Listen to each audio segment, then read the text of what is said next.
Jennifer, Hi, Richard. how are you? Good to Hi. see you. Fabulous. How are you? I'm older. And how does that feel, Rich? Oh man, the backdrop even looks a little older today. Is that your home in Chicago? Yeah, that was Northbrook, home of John Hughes, or as we call it, Hughesville, Shermerville. Anyway. Shermerville.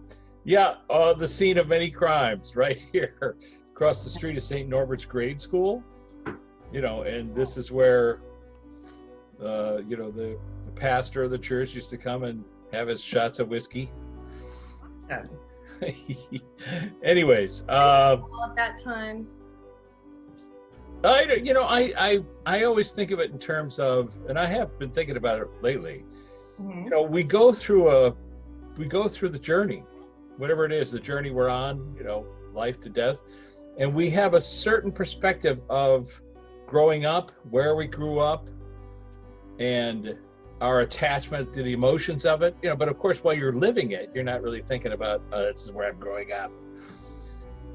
But later on, you look at photographs, you go, oh, well, there's the creek I used to hang out at. I used to play with my friend who's no longer on the planet. You think about all the things that you used to do. And it occurs to me that that's kind of the journey that we all have. That, we're all remembering what we used to do. And then when you go into previous lifetimes, you're doing the same thing. That's super fun. So that might be something we might talk about today a little bit. Right? About process.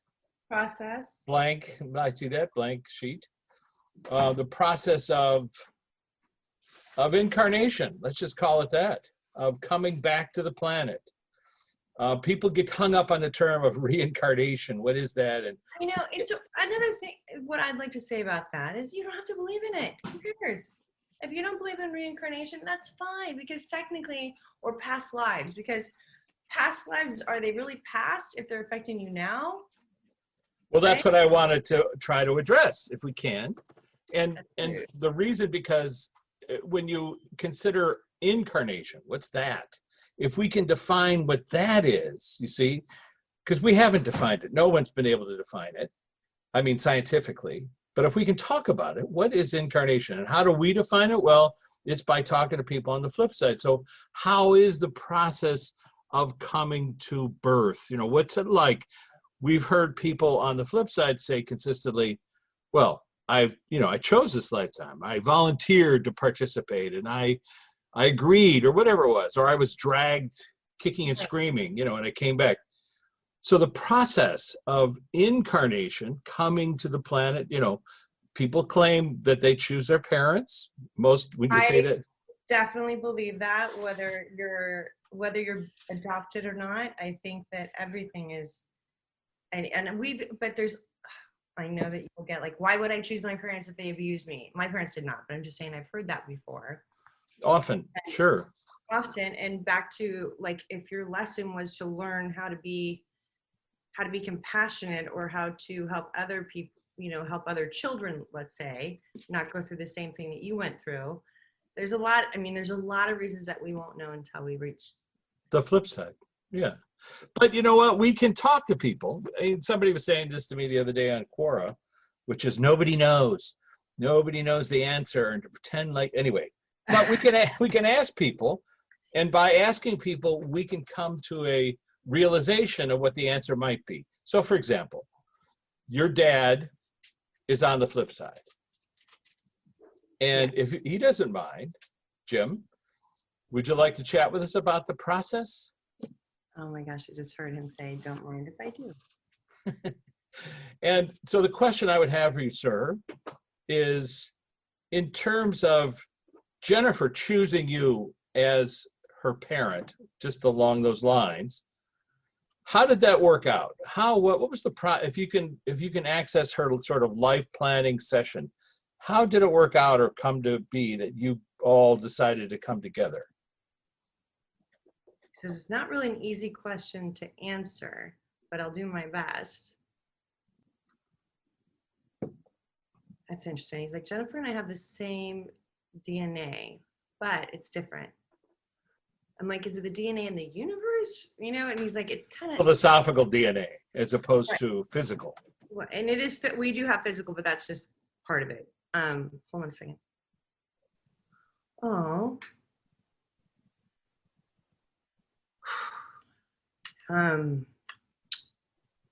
He flashed back to one of the lifetimes where I left early, and he says this time, because it was my turn to leave early. And for those of you that are just tuning in, my dad died from pancreatic cancer 4 years ago. And the love of my life, we had about a month with him. But there's lots of stories that we've talked about over the years that have helped me in my grief. Thank you, Richard. But that was I didn't get to meet Jim other than here. Right. Just like your mom with me. Hold on a second.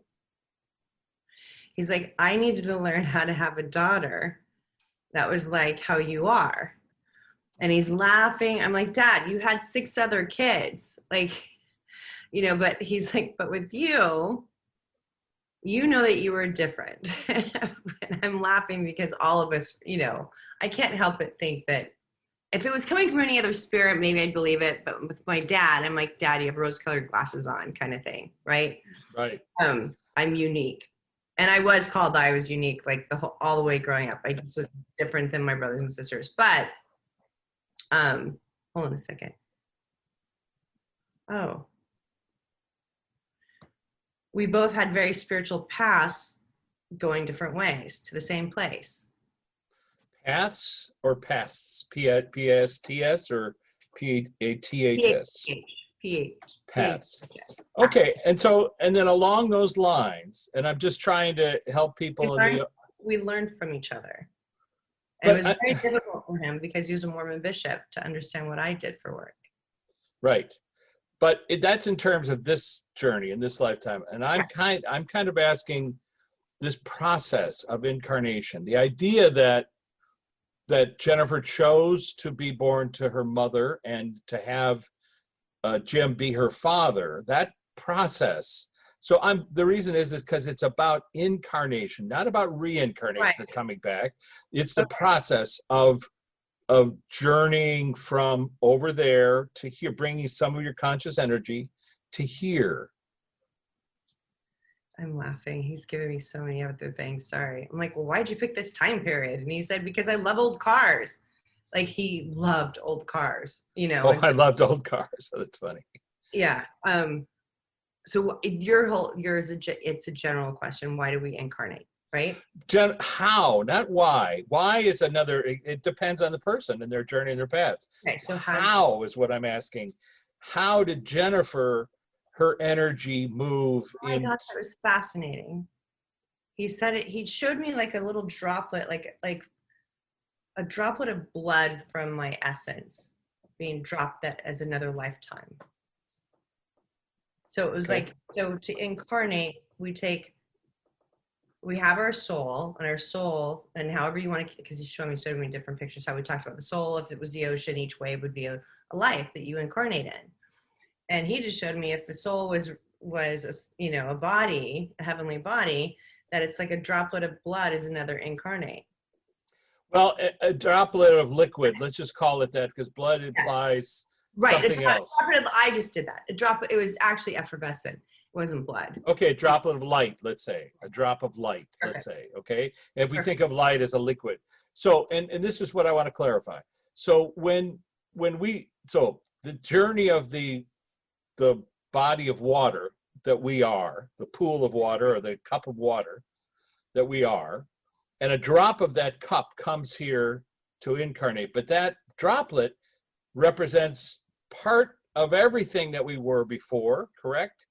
Correct. And it's also here to learn and get new information and learn new lessons. And so when that droplet goes back home, it's your essence. So when the droplet goes back to your essence, you're bringing back everything you've learned, A, and B, while you're here.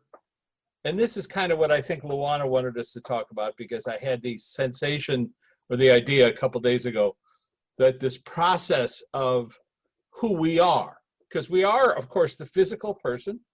with all our foibles and all our DNA and all our stuff. But we also are this droplet of the essence person that is retaining all the different lifetimes we've had, whether you've been a warrior or a lover, fighter, or a whatever. You carry all of those and then into this lifetime. Is that correct, Jim? Is that what I'm trying to get at?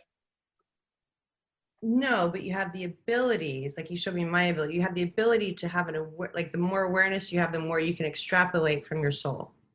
Okay, I see what you're saying, which is the droplet comes, but because of filters on the brain, we aren't aware of all of that other essence. But we can become, and correct me if I'm wrong, either hypnotherapy, mediumship, meditation. These are all avenues to become aware of what our essence is.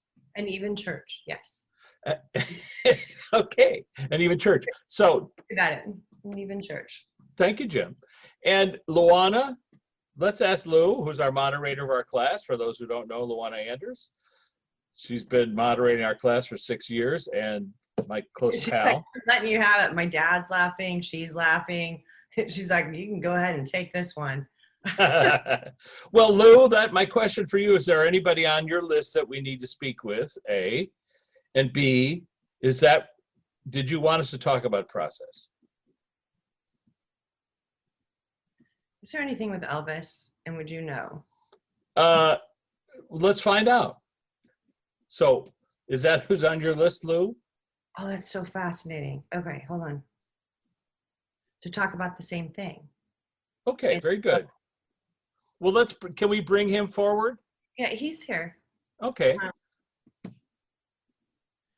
He wants to talk about how music is also a droplet into your essence. Okay, please do. So each droplet they're showing me is a certain light color. Okay. And so like what light? Give me. It's a magnet that takes you different places. So picture the light. What color? All the coincidences when you're following your path, correct if I'm wrong, if you're following your path, it takes you effortlessly to certain situations if you don't fight it, if you're following your dharma, or if you're following your purpose. Oh my gosh, I got shown my son. My son said that intuition, he goes, I believe that's the closest thing you can get to saying the word God. Because if you use your intuition, you're following God, or you're following and this is somebody that, my son doesn't necessarily think it's a white a white man looking like you in the sky. No pun intended, Richard. Yeah, not me.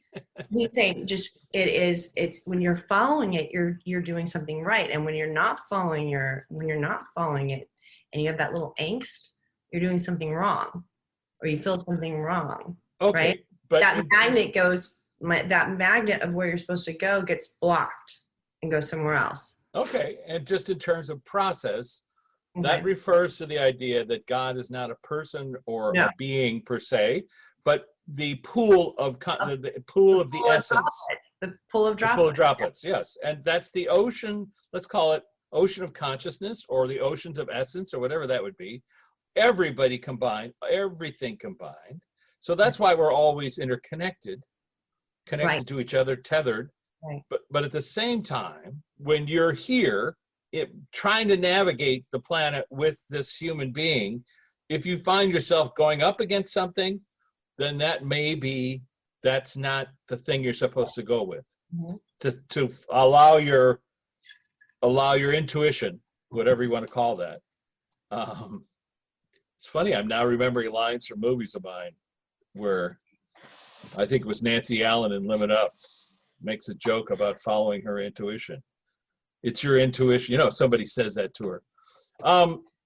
It's your intuition that says you should be with me. It's your intuition that says. Well, Lou, is that what you want to riff on and talk about? And it goes they just showed me William Shakespeare, and for writing, and for, and they showed me David Bowie. Mork and Mindy, Robin Williams, for all of it. Okay. He goes, I have lots of droplets. Okay, but let's talk about those droplets for a second. So Elvis, Aaron Presley, Mr. Presley, you came forward to mention that music, and so just to clarify, how many lifetimes are you aware of that you had a musical background? It's been infinite. A lot of lifetimes. Not specifically like this one and that one, but almost all of them, let's say. Almost all of them. And so partially it's like you chose. And when he didn't go with it, something happened. Well, we've had a wonderful interview with him and his manager. We did it's a chapter in Backstage Pass to the Flipside, where we talked to both of them and how they talked about his manager, Colonel Tom Parker. He talked about how they'd had other lifetimes together before, and how this was just another version of that, one playing a different role than the one it played the last time, and that they were like meant to be together. But let's focus on music for a second. The idea of color, of art being a color, what's the color that came to mind when he was showing you droplets? It's it's almost like a bluish purple, but so bright. It's iridescent. Purple. Okay, a bluish, well, and in terms of the research, people talk about on the spectrum of light, they talk about how souls, like younger souls, are on the lighter area of the spectrum, and then more evolved souls are on the purple end. That makes sense. He also said that, which would make sense, but he also said that, I'm like, does it have to do with the energy centers? Because if you think of singing, it's your throat chakra or your throat energy center, which is blue. Well, okay, but that's something that somebody may see in a meditation, you see. It may be something that others have seen in a meditation, but doesn't necessarily mean it's blue for everyone, right? No, everybody has their own unique frequency or their own unique blend of droplets. Yeah. Take them where they need to go. And it changes color depending upon where you are. Like if you're physically not able to do something, thank you, they just showed me, then your droplets will change. Well, here's the thing, and this is where it gets into this fine tuning, because people have a tendency to think, oh, I'm a singer or I'm a writer because it was gifted to me by God. That's what they tend to think, or by whatever, or Buddha, or whatever their religion is. I guess. It was gift. Yeah, exactly. But the point being that we choose our lifetimes. This is fundamental. We choose to come here. And so when we choose who we're going to be, whether it's Elvis, Aaron Presley, or Jennifer, or me, we think, all right, I'm going to find a way to bring that color, those droplets of that essence of who I am, into that person so I can continue the story. Right. Is that correct? Yes. Your dad went, no. All right, I love that. No, they said yes. I was trying to follow what they were showing me something as well, and I just lost it. Go ahead. Hold on. The characters get rearranged, but the droplets remain the same. So, for instance, like my dad saying that, I was a child. Like before, we switch roles in the play, but your essence remains the same, and your groups carry the majority of your soul groups carry the majority of the same essence. Okay, well, focus on that for a second. You did mention Will Shakespeare. So right. The idea of, so think of that in terms of an actor, right? An actor who's choosing different role. What? No, they're just giving me the chills. Sorry. Okay. But you're choosing different roles. Meryl Streep, let's say, she's going to go on stage and she's going to play different characters. In the audience, you're aware, oh, that's Meryl. I know her. She's great. But while you're watching her, you're focused on who she's playing. And she is inhabiting the role, the persona of that person. But she's still Meryl Streep, you see? So that would be like a metaphor of this example, which is get up on stage. There's a nose tap. We get up on stage. I mean, Luana was an actress. She was in over 300 TV shows and movies. She played a role and she embodied that role. But of course, she wasn't that role. But if you only saw her once or twice in a show, you'd go, oh, that's that wacky, whatever that is, you see? So I think that's what Mr. Presley was trying to say, that, we might choose different ways, but we're bringing that sort of thread with us each time that we come along the path. That thread of music, that thread of art, that thread of Shakespeare. Does Will want to stop in and say hi? He says there's a lot of Shakespeareans out there. What does that mean? He says better than me, writers. Oh, writers, come on. They come in different. He's showing me writers for, newspapers, writers for documentaries, writers for scripts, writers for television, writers for movies and plays and books. Does he also mean writers? Hold on. Go ahead. They all could have been part of one soul. Oh, that's so fascinating. So it's advancement. So you take what you guys stop showing me so much. Okay. It's like you start off as a caveman writer. He literally showed me like Fred Flintstone or a cartoon writer. And then every time you come back here, you remember how handing the baton to yourself to be the best version of yourself? It just keeps getting better and better. And so you try all these different things, like working for a newspaper, working for a television station, like all those same droplets, but you keep advancing, however that looks like in your lifetime. Right. And so they showed me something. What was it? Oh, they showed me an Olympian at, the Athens. They showed me Athens where the athletes were there. Because in some instances, things go backwards before they get better. Oh, so I don't know. Drop the baton. Yeah. So they aren't ready to carry the baton. They had their hand back there and it just fumbled it. Same with worlds. Same with what? With worlds, or with, I don't know if you've heard of Atlantis or Lemuria, like the Lemurians. There are restaurants in West Hollywood. Okay. Doesn't matter. There's people that know what I'm talking about. And for those people that know what I'm talking about, Atlantis was so advanced that they destroyed themselves. And we've had something similar like this where I've discussed it with my, when I did a past life regression, where they were doing a test on to see if we could do, what we could do here. Remember? Yes, I do, of course. And I do remember all these references. It's just I'm being playful. I'm being playful only because I was talking to someone the other day, my brother, and I said, sometimes Jesus shows up in these conversations. And he tried not to roll his eyes, but he got stuck, like halfway rolled. And I said, what? He said, you say the guy's name and my eyes roll. I can't hear anything else you say. So that's true for some. And I totally get it. So that's why I be playful, which is, listen, Atlantis could have been on Earth, but it could have also been in another planet, could have been in another universe, could have been on Earth in another iteration of Earth, parallel universe, blah, blah, blah. But I understand what you're saying, which is the Earth is an experiment. Planets are experiments. And he's saying, we're experiments. We're experiments, and they can go wrong. The baton does not get passed.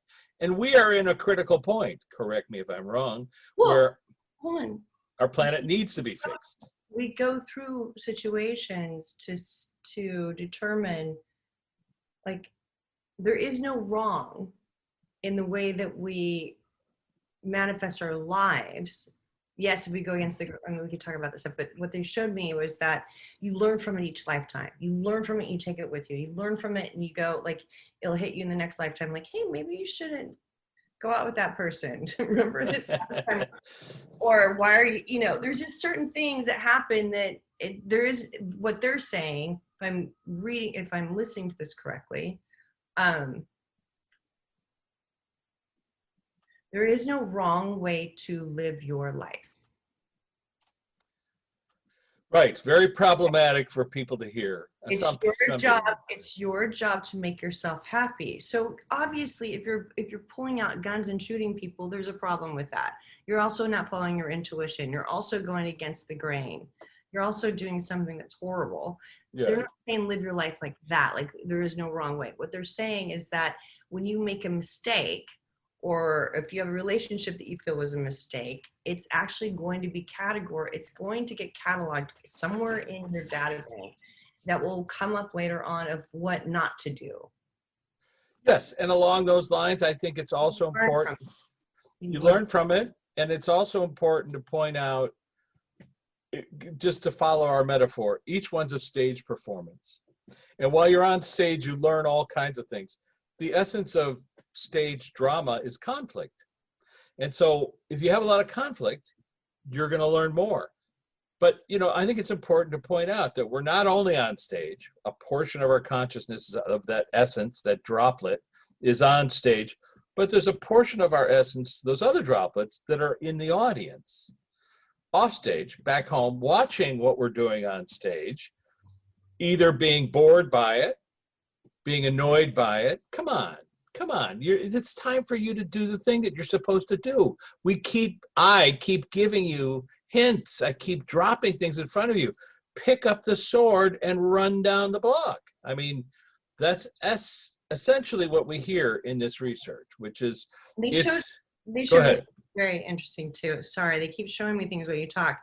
They also showed me family members, like for instance, they showed me Jack and they showed me Blake, and those are little droplets that are part of your droplets. Like there's still things that, you know, when you do well, they do well. When they do well, you do. Like there's still things that you're doing for each other without consciously being even aware of it. And that goes also in line with people talking about soul groups, or I call them classrooms, because it's just easier to sort of conceptualize. People all have a homeroom, you know, before you go to school, and then you go off to different classrooms and you learn different things. And in your homeroom are all those people that you normally incarnate with.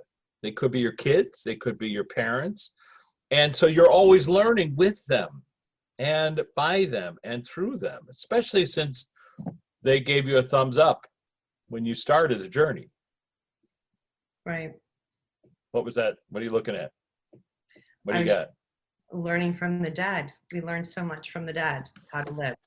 Wait a minute. They're not dead if we can learn from them. I know. It's all like. I know. Listen, I think it's a funny idea. Nobody's dead. Nobody ever dies. We know that. And like, so learning from our loved ones, like, and it's interesting because I only believe I'm talking to my dad when I'm with you, Richard, which is insane, but that's the truth. And then there's times where, you know, I know you feel that essence. The more that you feel you're connected, the more that you feel infinite. The more that you feel infinite. Show me again. The more that you're not trapped in your body, that you're out there getting more of your essence back to you. So because if you sit there in your body and you're not going anywhere, like your awareness is stuck, or and again, it's not wrong if you're like this, but the best way to be, and that's why meditation is so important, is to get out of your head, to get into that infinitesimal, you know, matrix of knowledge. Allow yourself to sort of tap into yourself, the person in the audience. So you're on stage.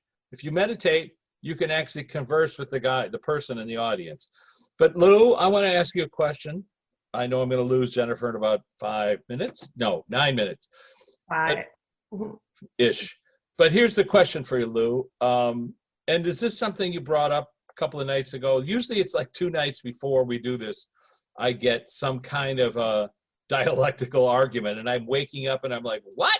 And in this case, it was about how when we inhabit, it's not that we have more than one person within us, because people do that thing of walk-ins and they talk about souls going in and out, but it's that who we are is a multiplicity of who we are. So in other words, not only am I Richard, but I'm also, you know, all these other people that I'm aware of now. The Greek sculptor who never did anything in his life, the French cad who got stabbed by somebody's jealous husband, all those people, or the Tibetan monk, you know, the guy, the Brahmin priest who lived in Kerala. Those are all me. And I was having this conversation the other night where it was trying to identify the fact that you're all those people at the same time, which is like, sounds like multiple personalities. But Lou, is that what you wanted me to address? She said, yes, but you can be infinite by not declaring all of them. Wow. You can be infinite by not declaring. You mean declaring to other people or declaring to yourself? By putting yourself in a box with all the people that you were supposed, that you were. They're saying if you're really truly connected, which we all are, in everything, and they just showed me like the dolphins and the ocean and the trees, then you're an 800-year-old tree as well. Like you're infinite. And that's what they truly want us, they're hammering it over my head about being infinitesimal, like just by not having any end, not having any beginning. And when we can get into that space, then we can draw, like they showed me, not only drawing upon our past and future, but it's everyone's, because we're able to tap in, because they showed me tapping into the other side. We're connected to that, right? Right. That's how we're getting the information for this podcast today, right? Right. And it's stuff that we've all been told, but they do it in such a way, they make it so easy for me, even though I won't remember it 5 minutes later. I understand. Yeah. But I think now I understand what she's saying, which is the reason she brought up the topic, the reason that became part of the topic, which is to understand, because as humans, we use language to create boxes. We use syntax to put a medium or a psychic medium or a Jennifer the psychic. We put all these, Richard the filmmaker, whatever. You put boxes around people all the time. Psychopath, or criminal or evil, or all these things. But we're connected to everyone. We're all connected to these droplets. And so that's kind of what she's talking about, which is, yes, you were all of those droplets. Mm-hmm. But you're also everybody else. Right. And if you can see that you're connected to the trees, you're connected to the dog, the cat, the thing, everything. So if you woke up and you said, what would I love to be? What would I love for the connection to be in my awareness? Because you're already connected, so you don't have to be connected. But what can my awareness bring in that would help me throughout the day? And just allow it to show up. Like when I got that, I actually got the ocean water, whether it's cleansing out, whatever, my office, my aura, you name it. I'm not even going to ask, but that's what just came to me. Yeah, ocean. Well, the sea also, we're talking about droplets, right? So it's the ocean of humanity and the ocean of reality, all that stuff, being connected. I always think that walking into nature is probably the most dramatic shift that you can do, because your nose is assaulted, your feet, your hands, your eyes are all assaulted by things that you've tuned out. And by walking through a forest or walking into the water or walking through the sand, these are all ways for you to connect to how you're connected. Show me what I am closest to energy-wise. So I just got like the 1, 2, 3. So it's I haven't done this before. Show me, and this is something new for me even, but they're saying, show me what would be helpful in my awareness. You're saying to them, you're asking your higher self, show me what would be helpful in my awareness. In my awareness, to connect to you. And it could be a feeling, it could be a picture, it could be a smell. Judge it. Like mine was, could be music. All of a sudden I felt peaceful. Like I felt peace come over my heart. When what? When you felt when I just asked that question. Please put in my awareness what I should have. What is it? Whatever I said before. But please put in my awareness the thing that will help me to be aware. So a feeling of peacefulness. Right. A feeling of calm. So that would be perfect for you. Other people, it might be, correct me if I'm wrong, Lou, diving into the ocean or walking in a forest. Yeah. That connects them. And then you can ask even more questions from there and just see where that goes. So, okay, very good. So Lou, I have to go. I know you do. So the process is to meditate and focus on the thing that connects you We're to saying you your can do it awareness. You can do it anytime, anywhere. Anytime that you think the thought is being dropped in your head, we think we're thinking it. Like, oh, let me ask that question, when they're actually telling us to ask it so they can give us an answer. Very Right. good. But it's like, bye. Okay. Thanks, Lou. Thanks, Elvis. We appreciate you stopping by. And Jennifer, thank you for your gifts. And we'll catch you on the flip side. Thank you, Richard. Bye.